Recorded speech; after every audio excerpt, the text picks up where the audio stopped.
Shalom, my friends. Welcome to another weekly Parsha with Yehuda Yisrael in the new book of Shemot, also known as the book of Exodus. We have entered a new book of the Torah after finishing Genesis. So, this is a very familiar story, one of the most famous. We are starting the story of Moses and his experiences with Pharaoh. So first we just have the names of the tribes of Israel after, we know as after Joseph passed away. We have, the children of Israel were fruitful and they multiplied, and a new king rose over Egypt who did not know about Joseph. So if you don't have the connections, sometimes things don't go so well for you.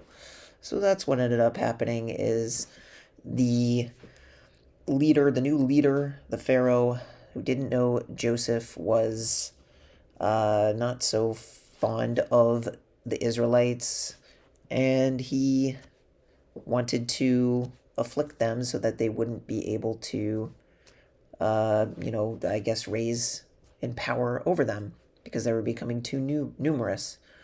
So they enslaved the children of Israel to do backbreaking labor, and what ended up happening as well was that we can just find the actual verse where, in addition to that, there was Shifra and Pua, the Hebrew midwives, right? So the Pharaoh speaks to them. Shout out to all you Puas out there, all 5 of you, since that name is so popular today.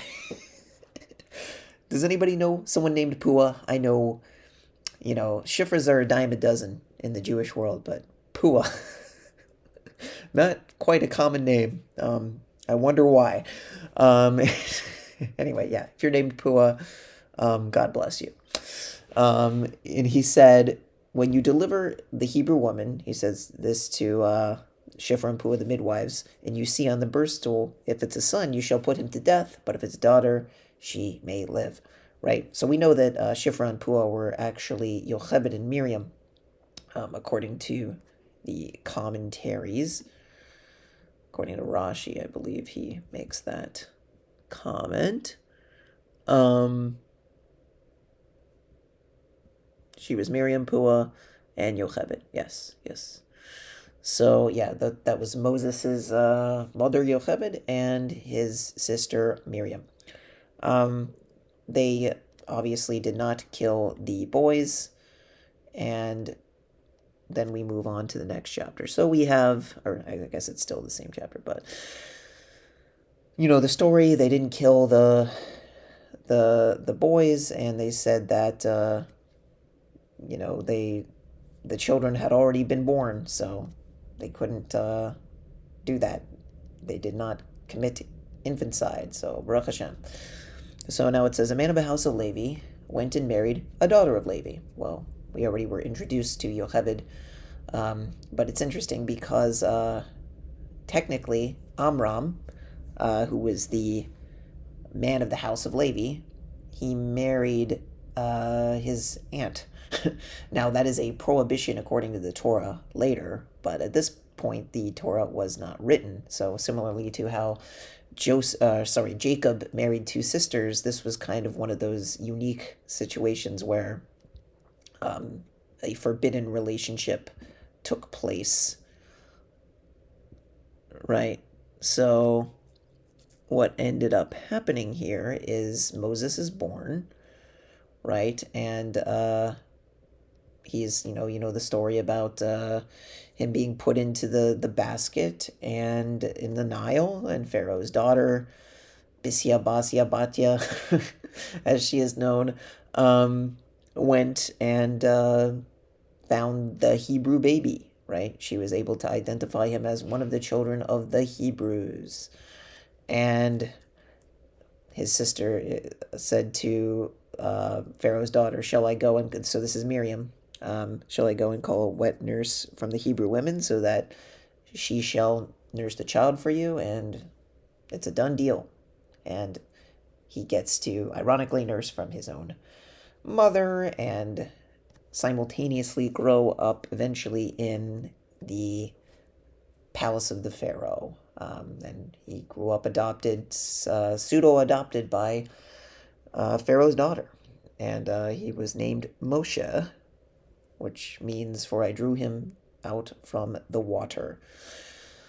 So, moving on, Moses grew up, and he went out with his brothers and looked at their burdens, and he saw an Egyptian man striking a Hebrew man, one of his brothers, right? Because he knew he was a Hebrew, but what ended up happening was Moses ended up striking the Egyptian who was doing this injustice and effectively killing him. And two Hebrew men were quarreling. Well, before we get into that, so it's understood that this Egyptian man, not only was he, obviously a mean individual for, abusing Hebrew men. Rashi makes an interesting point. He says he was lashing and driving him, and the Hebrew man was the husband of Shulamith, the daughter of Dibri, who was mentioned in Leviticus 24:10. So you can look at that passage. It's a fascinating idea, is that there was a son who was born from this union, the blasphemer, if you look in Leviticus 24. And that was what ended up happening, was they had a child together, and that was the blasphemer who was, I guess, killed for blaspheming. So interesting connection there, if you didn't know that. So after Moses killed the Egyptian, two Hebrew men were quarreling, and Moses is trying to keep the peace. And these men were none other than Dathan and Abiram, the two men who kind of made a little bit of trouble for Moses throughout the journey, if you're familiar. And this is their first instance of doing that. They said, "Who made you a man, a prince, and a judge over us? Do you plan to slay me as you have slain the Egyptian?" They are a quite sarcastic bunch as we go through this Torah, this book of the Torah. They kind of are the sarcastic, witty duo. And Moses realizes that people know, shut it down. They know that I killed someone. I mean, and all, obviously don't take that seriously. I'm being ironic. But so Pharaoh heard of the incident, and he sought to slay Moses. So he fled to Midian. And that's where he met the Midian chief, also known as Yitro, or Reuel. He's also known as Reuel. And what he ends up doing is saving the 7 daughters of the Midian chieftain Yitro, or Reuel. And they are thankful for this, and he ended up getting a wife out of that, Zipporah. And Moses had a son, Gershom, which means I was a stranger in a foreign land. And then he also had a son, Eliezer, right. But I might have skipped over that. Either way, so the king of Egypt, I guess, this is interesting. It says the king of Egypt died, so I guess there was a new pharaoh even after that. That's something that I always got confused about. The chronology of the rulers of Egypt gets a little hazy.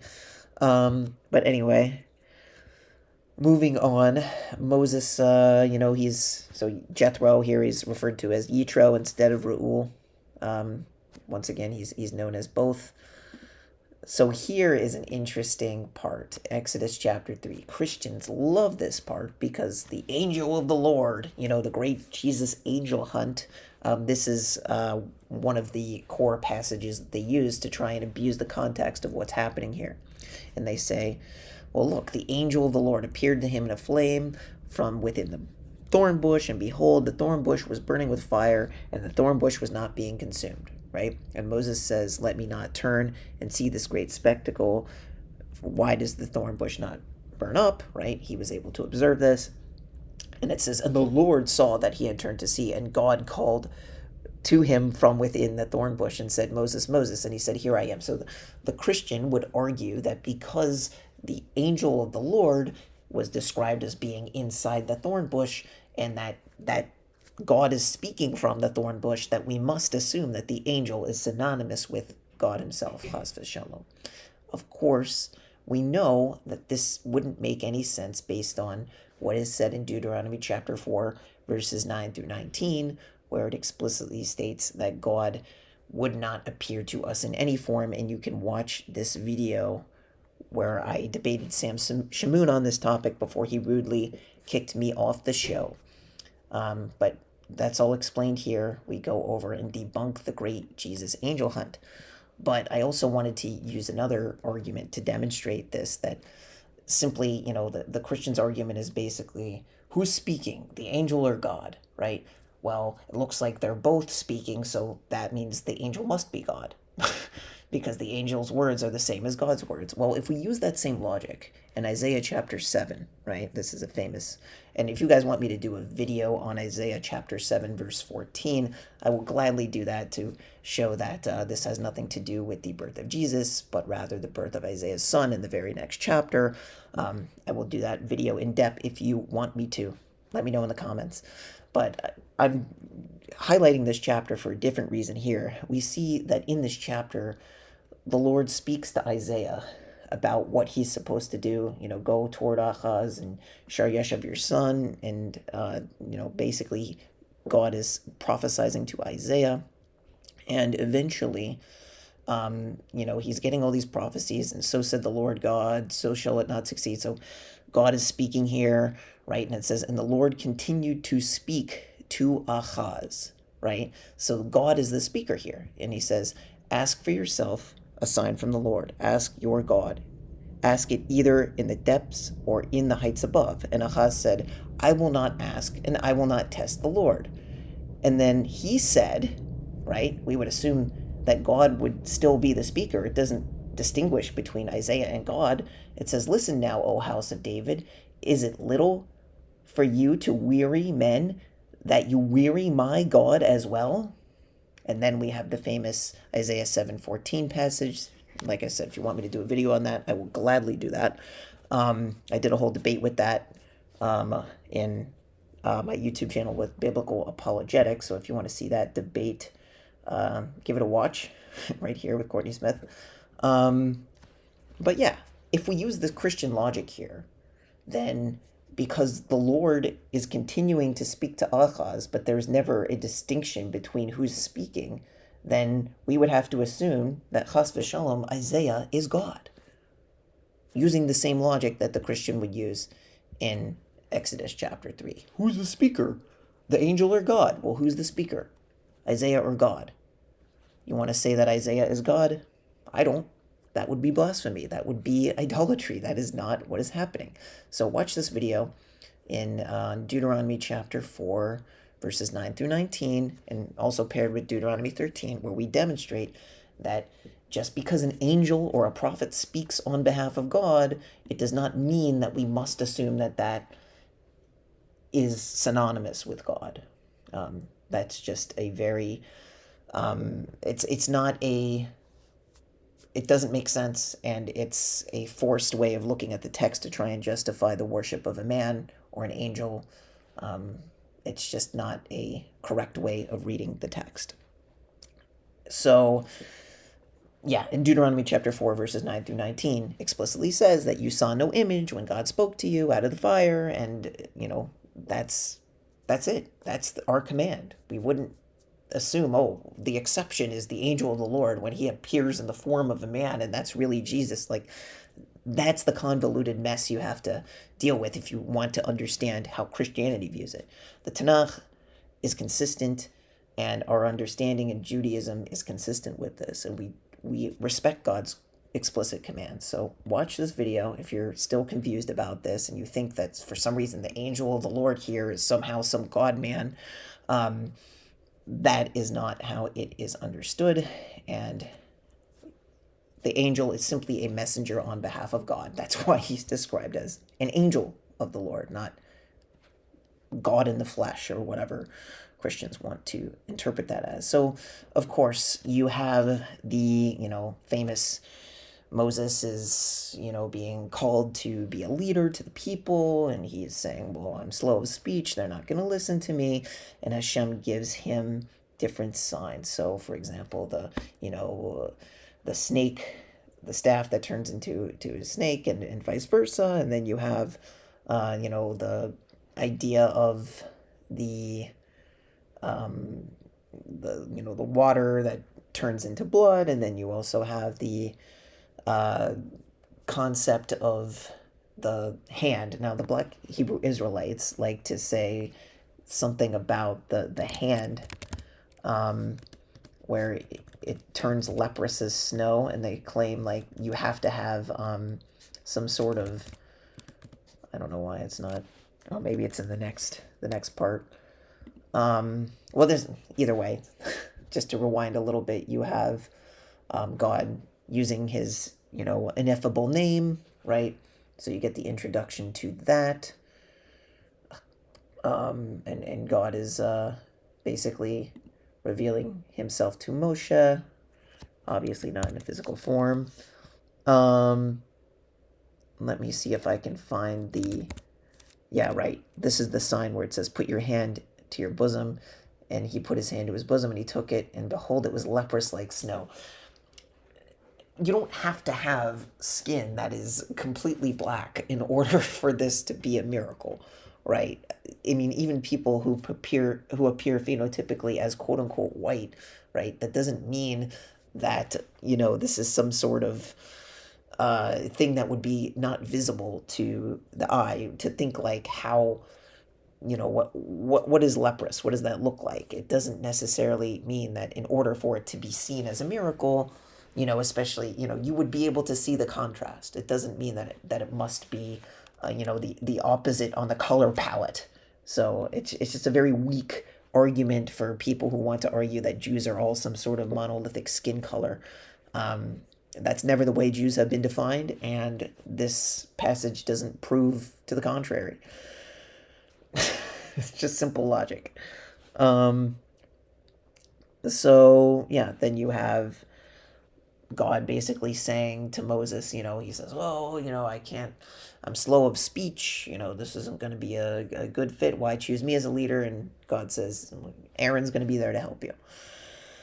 So, great. We have Moses appointed as a leader. He goes back to Yitro, his father, and we have Moses and Aaron having their, leadership. Well, okay, before that, we get to Zipporah in this interesting passage where I guess Moses' son, I guess it was Eliezer, wasn't circumcised yet. And Zipporah did this, and God was able to spare him, and he was not put to death. So you have that, and then you have the intro into the story that we're all familiar with, the beginning of the interaction of Moses and Aaron with Pharaoh. Let my people go, let them sacrifice in the desert. And Pharaoh, of course, does not allow this to happen. The king of Egypt said to them, why, Moses and Aaron, do you disturb the people from their work? Go to your own labors. So he's not letting them go to the 3-day journey in the desert to sacrifice to the Lord. So Pharaoh said, actually, I missed an important passage, actually. I want to go back. Exodus 4:22. This is one of the most important verses to refute Christians. It says, you shall say to Pharaoh, so said the Lord, Israel is my firstborn. My firstborn son is Israel, right? This is so important because Christians use this verse a lot of the time to say, or they'll think every single time the word son is used in the Tanakh, it refers to Jesus. Obviously not. And this is a perfect example of that. This is clearly not referring to Jesus, it is referring to Israel. So please, Christians, do not assume that every time that the word son is used in the Tanakh, that it has some sort of Jesus aura surrounding it. So, and we'll get into that later as it comes up. Who is his son's name? When Christians give that, like, who is his son, and what is his name, and what is his son's name? Just give them Exodus 4:22. What's his son's name? Israel. Israel. And nowhere in the Tanakh is the word Israel used to refer exclusively to the Messiah, son of David. Not in Isaiah 49:3, not in Exodus 4:22, not in Hosea 11:1. Even Matthew will attest to that when he takes it out of context. He knows it's referring to Israel as a nation and not exclusively to the Messiah. So follow your own New Testament and don't assume that the word son must be exclusive to the Messiah. And afterwards, so, okay, fine. So, yeah, we're getting into the, and instead of freeing the, the Jews, or the Israelites, so we call them Jews today, right? They, Pharaoh had them work harder and made it more difficult and heavy labor. So, and then they made it more difficult for them to work. And, yeah, there was more stubbornness. And then we're going into Exodus chapter 6. So I hope this video has been a blessing to you all. Shalom Aleichem, and as always, Am Yisrael Chai.